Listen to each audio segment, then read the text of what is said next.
Bonjour à vous tous et à vous toutes qui nous écoutez, que ce soit sur votre réseau de télévision locale, sur Ciel et Lumière ou encore sur ecdq.tv. C'est le printemps, on est venu filmer notre émission cette semaine à la boutique La Petite Cabane à sucre qui se trouve dans le quartier du Petit Champlain, dans le Vieux-Québec. D'abord, un plus pour nous.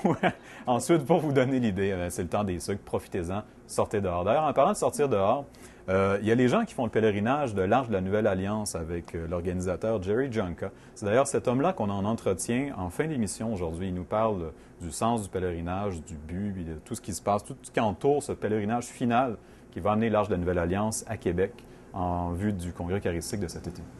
Juste avant, on aura une chronique à saveur eucharistique comme à notre habitude. Cette semaine, elle aborde un des mêmes thèmes qui paraissent présentement sous forme d'articles dans les journaux Le Soleil et Le Devoir. Bien, tout d'abord, Valérie, tu nous as préparé un reportage sur des icônes. Exactement, sur un événement, Philippe, qui s'appelle Parole Icône. OK, donc la contraction des mots parole et icône. Bonne déduction. Alors, ça vous dit un peu le thème qui sera abordé durant, plusieurs mois. Vous avez accès désormais pour les prochaines semaines à un événement qui inclut une exposition, qui inclut plusieurs activités ouvertes au grand public. Voici le reportage que j'ai préparé pour vous là-dessus. Bonne émission.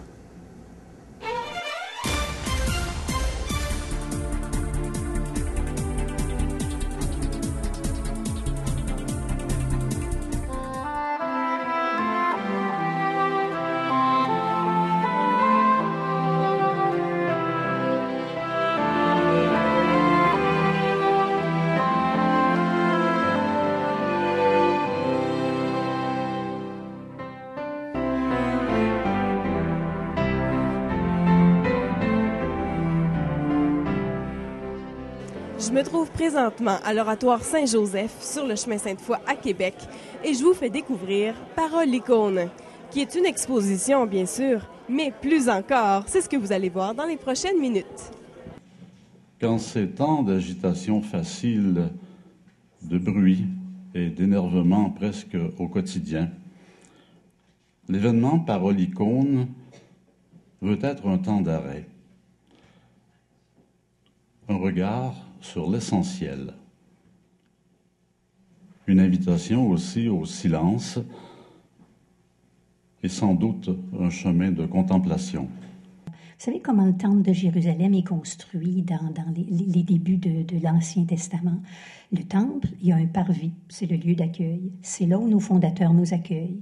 Il y a le saint, c'est là où on se rassemble. Et il y a le saint des saints où on se tait encore. Alors, on a toutes ces sections-là ici, notre parvis d'accueil, le saint où on peut rencontrer le Christ et le saint des saints. Sœur Cécile Laflamme, vous avez travaillé fort, vous aussi, pour préparer cette exposition-là. Qu'est-ce qui vous fait vibrer? Qu'est-ce qui vous touche dans Parole Icône? Ce qui m'a touché le plus, c'est se mettre ensemble pour découvrir tout ce qui se pouvait dire dans une icône. Et j'ai découvert pour moi que l'icône, c'était la parole pour les yeux. La parole de Dieu pour les yeux. On prenait un texte, puis on pouvait descendre tout le texte et comprendre l'icône. J'ai trouvé ça superbe.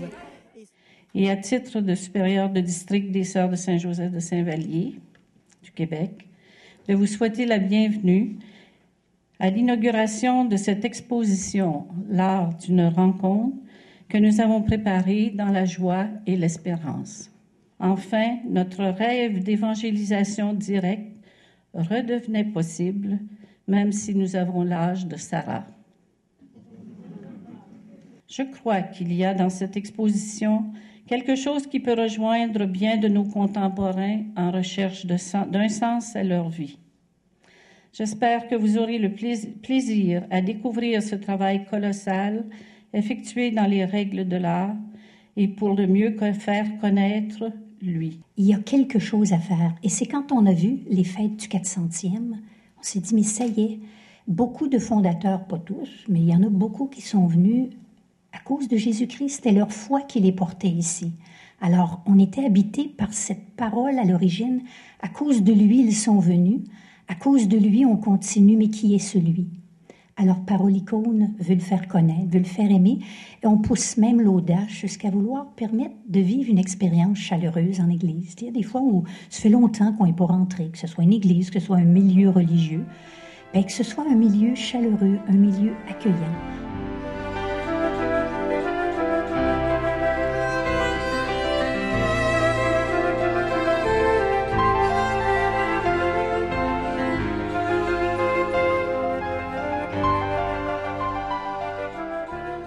Ça qui est important, même la partie qui iconoclastique a dit que oui, c'est vrai qu'il est devenu homme, mais c'est même pour ça que nous ne devons pas avoir des icônes. Parce que si vous faites des icônes, vous ne pouvez pas montrer la divinité de Jésus.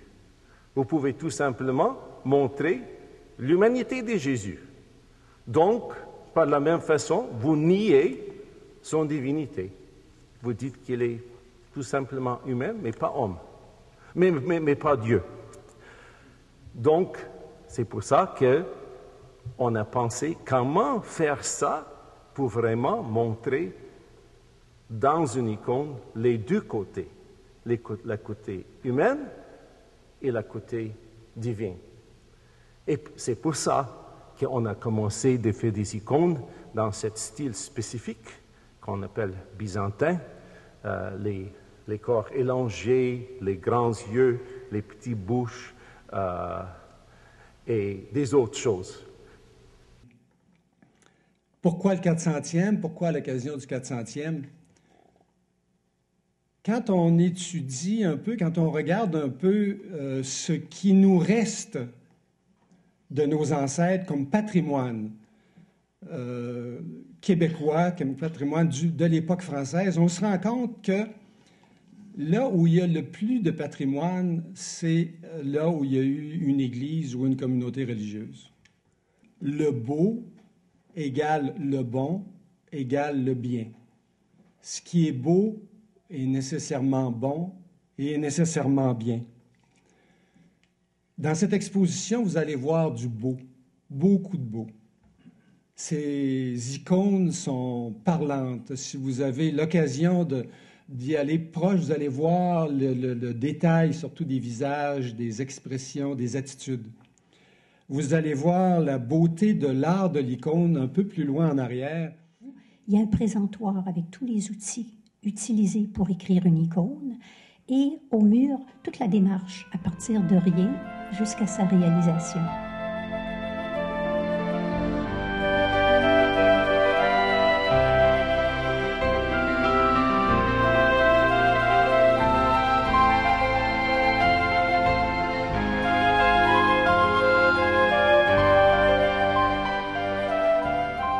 On s'appelle, notre nom, c'est Parole Icône, justement parce que les icônes viennent de la parole de Dieu. C'est ce qui est propre à l'iconographie.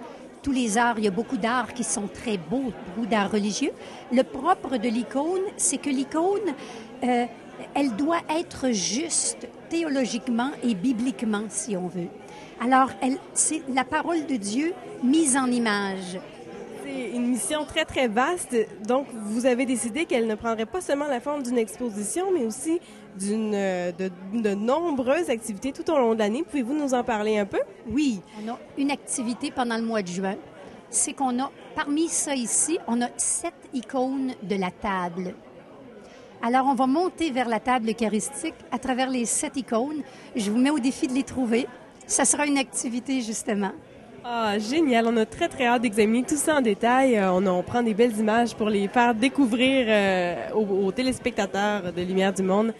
Alors, en partant juste avant, donc autour de Anne, de Sainte-Anne, Joachim, la danse d'Anne et Joachim, la naissance de Marie, sa présentation au temple, Jean-Baptiste qui prépare la venue du Christ.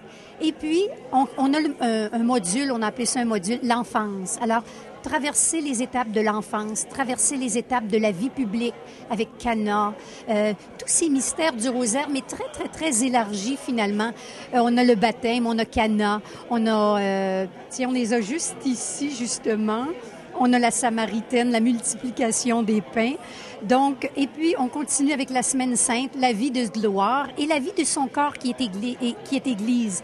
On a des panneaux qu'on a trouvé grâce à une religieuse, sœur Hélène Vachère, qui est aux béatitudes en France. Vraiment, ça a été providentiel de trouver ça.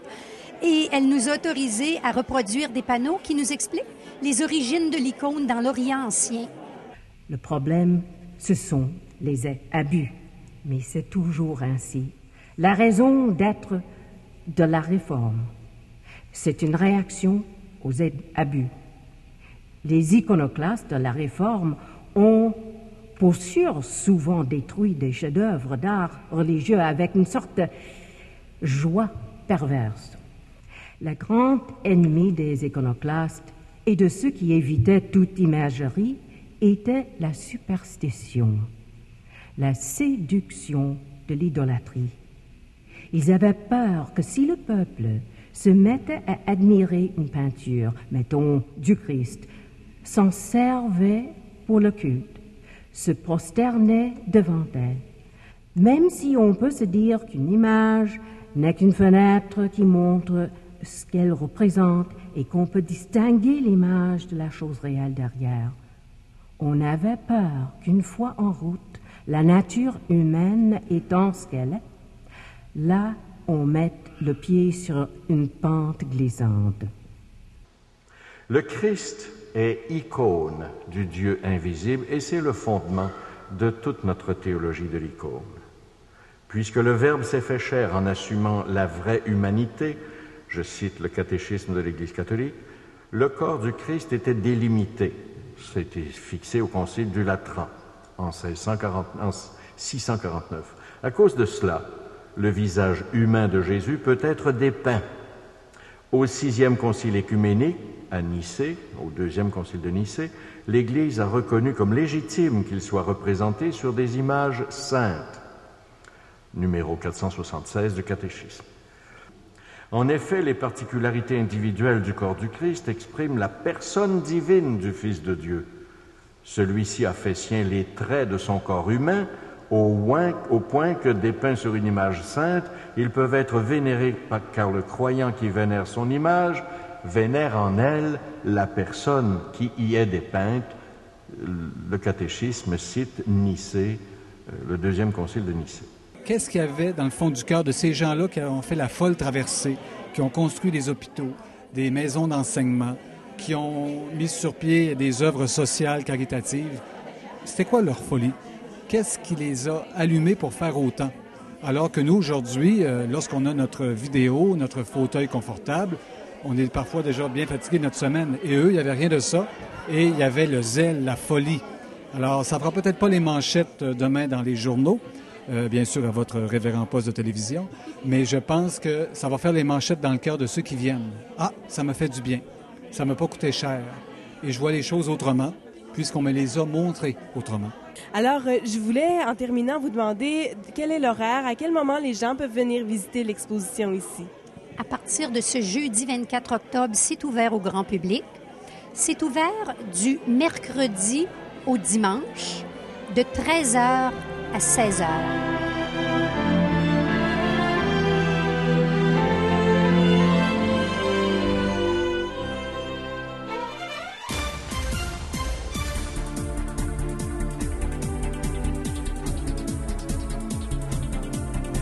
Danielle Laliberté, bonjour. Vous êtes spécialiste en théologie sacramentaire et liturgique. Pourquoi dans la messe, il y a des gestes et des paroles variées? En fait, c'est assez simple. Ça part d'un désir normal de l'être humain d'utiliser des rites pour, je dirais, essentiellement 2 dimensions de sa vie. On utilise des rites en général d'abord pour symboliser les liens qui nous unissent entre nous, dans les membres d'un même groupe. Et aussi, on utilise des rites beaucoup pour parler avec l'au-delà, pour communiquer avec l'au-delà. Évidemment, pour les chrétiens, l'au-delà, c'est le Dieu de Jésus-Christ. Hein? En fait, en ce moment, on se parle en face, on n'a pas besoin d'utiliser des symboles très compliqués, mais quand il s'agit de parler avec un être spirituel, immatériel, naturellement, l'être humain a toujours fait ça. Utiliser des gestes, des symboles qui viennent exprimer, dire quelque chose à cet être-là de ce qu'on est, de ce qu'on porte à l'intérieur de nous. Alors, dans le fond, qu'est-ce qu'on fait? C'est qu'on prend des gestes de la vie courante. Hein? Par exemple, on va utiliser de la lumière. De la lumière, on en a besoin tous les jours. Alors, on va utiliser des gestes de la vie courante, mais on va lui donner une signification particulière. Par exemple, dans la foi chrétienne, le cierge pascal, qui est une chandelle, finalement, mais elle prend une couleur toute particulière. Elle devient le signe du Christ, qui est lumière pour les hommes, finalement. Alors, tu vois, on part de gestes très quotidiens, de symboles très quotidiens, mais on leur donne une signification toute particulière. À l'intérieur de la célébration. C'est ça. Alors, ce qui fait que finalement, pour comprendre l'Eucharistie, c'est sûr qu'on pourra faire une explication détaillée de chacun des gestes, mais ce matin, ce qu'on peut faire plutôt, c'est aller à une piste un petit peu plus précise. Quels seraient certains gestes que tu pourrais décrire davantage avec leur symbolisme? En fait, il y a plusieurs gestes dans une célébration eucharistique. Il y en a qui sont fondamentaux, qui sont plus importants. Quand on offre le pain, quand on apporte le pain, que le pain est consacré, par exemple, tout ce qu'on fait avec la parole de Dieu, mais il y a un paquet de petits gestes, les petites croix qu'on fait sur notre corps au moment de l'Évangile, le lavement des mains, l'adoration puis l'inclination devant le Saint-Sacrement, des choses comme ça. Mais ça serait très long d'expliquer la signification de tous. Je préférerais qu'on puisse plutôt se donner une clé de lecture pour t'aider à les comprendre, ces gestes-là. Et l'idée, dans le fond, c'est de dire, tous ces gestes-là et toutes ces paroles, elles sont toujours en lien avec le cœur de la foi chrétienne. C'est toujours comme ça qu'on peut comprendre pourquoi tel geste est utilisé. Toujours se poser la question, quel est le lien de ce geste avec l'essentiel de la foi chrétienne? Et quel est le cœur de la foi chrétienne? Ah, bien là, c'est fondamental comme question. Le cœur de la foi chrétienne, c'est de dire, le Christ, c'est Dieu lui-même qui est venu sur la terre, c'est ce qu'on appelle le mystère de l'incarnation. Le Christ est mort et le Christ est ressuscité par la puissance de Dieu. L'essentiel de tout ce qui se vit dans une célébration eucharistique tourne autour de ça et d'un corollaire qui vient toujours avec, qui est de dire, on exprime aussi, par nos gestes, le fait qu'on est rassemblés ensemble, la dimension communautaire, cette conviction qu'on forme le groupe de ceux qui croient à ça et que c'est pour ça qu'on est ensemble, qu'on est ensemble les disciples du Christ. Donc, la foi ne se vit pas seulement sur le plan personnel, mais aussi sur le plan communautaire. C'est ça. Et on voit que les symboles utilisés dans une célébration eucharistique veulent toujours à la fois nous parler de notre relation à Dieu et de notre relation à nos frères et sœurs. C'est vrai pour comme je disais tout à l'heure, pour les grands gestes fondamentaux, la consécration et tout ça. Puis c'est vrai pour tous les petits gestes. Si on veut se poser une question, qu'est-ce qu'ils signifient? Toujours dire, être convaincu qu'ils expriment quelque chose, soit de notre relation à Dieu ou de notre relation à nos frères et sœurs. C'est vrai pour les gestes. Et c'est aussi vrai pour les paroles qu'on utilise dans une célébration eucharistique. Dans la célébration, il y a la liturgie de la parole et il y a la célébration eucharistique. Comment ces deux dimensions se rejoignent-elles? Pour le comprendre, partons justement de la parole de Dieu. Et c'est là que s'installe finalement le fondement. Pourquoi à chaque célébration on utilise la parole de Dieu? En fait, dans une célébration eucharistique, on utilise 2, 3, 4 proclamations de parole de Dieu. Mais à toutes les fois, à travers ces quelques extraits, en fait, c'est toute la parole de Dieu au complet. C'est tout ce que Dieu veut pour l'humanité qui est évoqué par ces quelques extraits-là. Alors, il y a une dimension pédagogique. Au fil des années liturgiques, on passe à travers tout ce qu'il y a d'important comme texte, mais en même temps, il faut voir qu'à chaque fois, à travers quelques extraits, c'est quelque chose de très global qu'on proclame finalement, c'est « Voici ce que Dieu veut pour l'humanité ». Et c'est tellement vrai que qu'est-ce qu'on fait après la proclamation et l'homélie qui en est le commentaire? C'est que, tout spontanément, on sent le besoin de proclamer notre foi.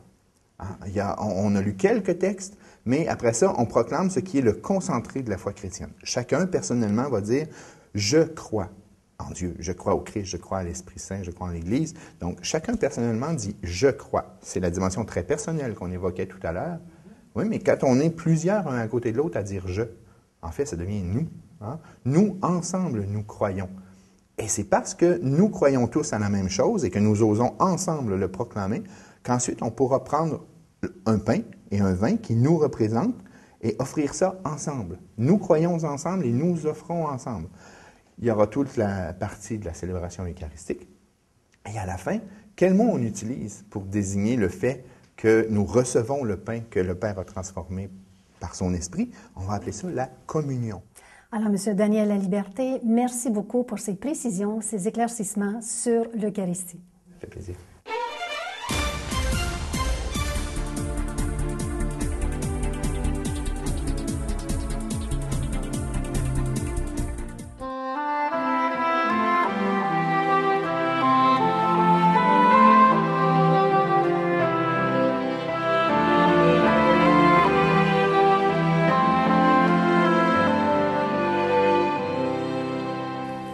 Alors, je suis en présence de Jerry Jonka. Nous sommes ici. Bonjour, Jerry. Bonjour. Nous sommes ici pour parler de l'Arche de la Nouvelle Alliance qui a quitté le 23 mars dernier Midland, Ontario.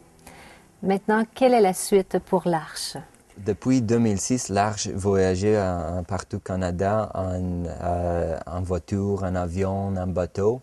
Et les dernières 1000 km, l'Arche va voyager à pied. Avec les pèlerins qui marchent de Midland à Québec. Nous marchons de Midland avec une équipe de jeunes adultes, moi jeune, et tout le monde qui nous suit aussi chaque jour, parce qu'il y a une équipe permanente et des personnes qui viennent pour marcher avec nous chaque jour d'une paroi à une autre paroi. C'est 15 à 20 kilomètres que nous marchons chaque jour avec l'Arche vers la direction de Québec. De Québec. Donc pendant 64 jours, les gens vont transporter l'Arche de la Nouvelle Alliance. Oui, et aussi, parce que notre travail c'est pour transporter l'Arche, mais il y a une célébration chaque jour dans chaque communauté, parce que la paroi qui nous accueille prépare une célébration spéciale pour recevoir l'Arche, pour recevoir les portageurs, pour les nourrir pendant toute la route en marche et pour célébrer une messe ou adoration chaque jour que nous marchons.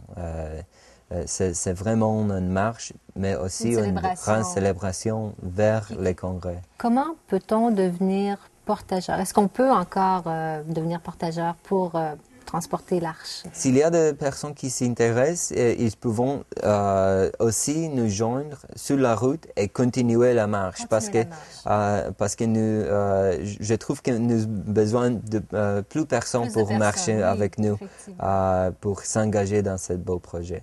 Comment se fera l'arrivée ici à Québec de l'Arche? J'espère pour 7 jours, parce que c'est un grand moment pour nous.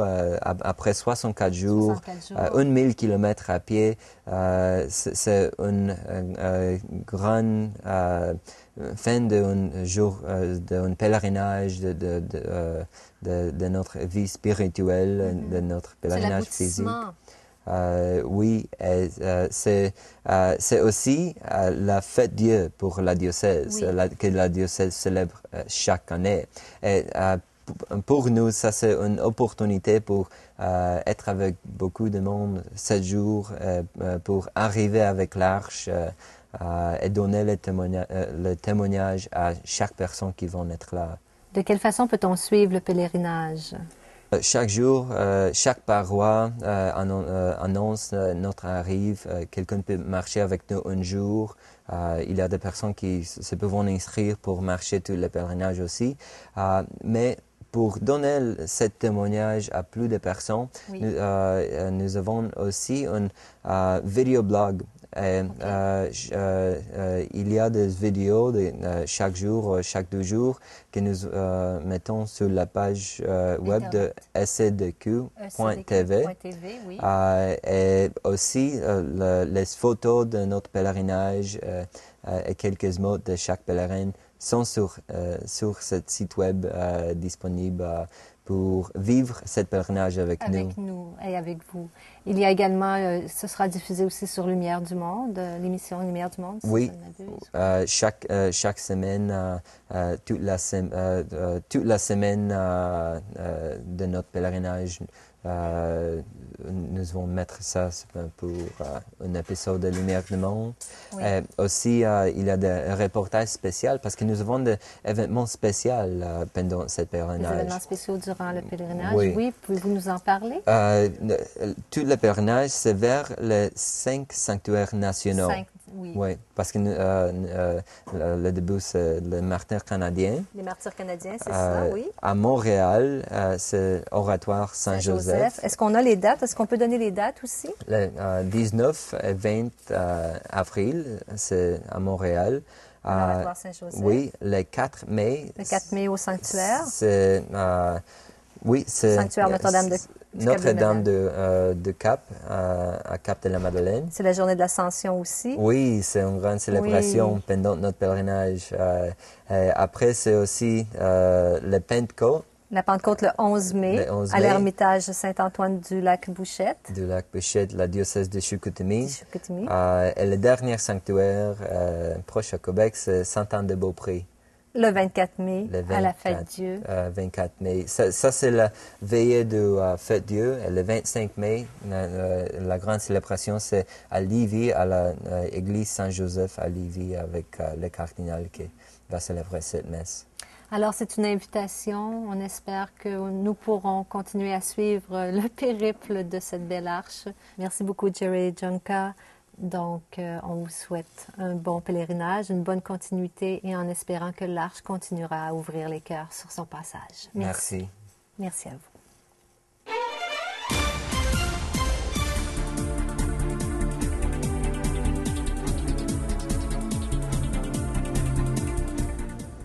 Voilà, nous vous avons présenté Lumière du Monde, l'émission officielle de l'Église catholique de Québec, en espérant que vous avez apprécié cette édition. En terminant, on vous rappelle que le diocèse est constamment à la recherche de familles d'accueil pour recevoir des congressistes cet été dans le cadre du Congrès eucharistique international. Si ça vous intéresse de faire cette expérience-là, de recevoir des gens qui viennent d'un autre pays cet été, eh bien, contactez le diocèse au 688-1211. La semaine prochaine, on vous donne rendez-vous pour une nouvelle émission. On vous présente un reportage sur une exposition bien particulière qui se déroule à la galerie La Clarté-Dieu. Fidèle à notre habitude, on vous proposera également une chronique montée eucharistique. Et on reviendra à nouveau sur le pèlerinage de l'Arche de la Nouvelle Alliance, mais cette fois-ci en y portant un regard tout à fait différent. Parce qu'il faut vous dire qu'on a une équipe qui suit l'Arche pas à pas dans son périple, vous fournissant, vous offrant des images et des témoignages inédits. Soyez là! Ben oui, puis bon temps des sucres surtout. Hein? Bonne santé. Santé, mon cher.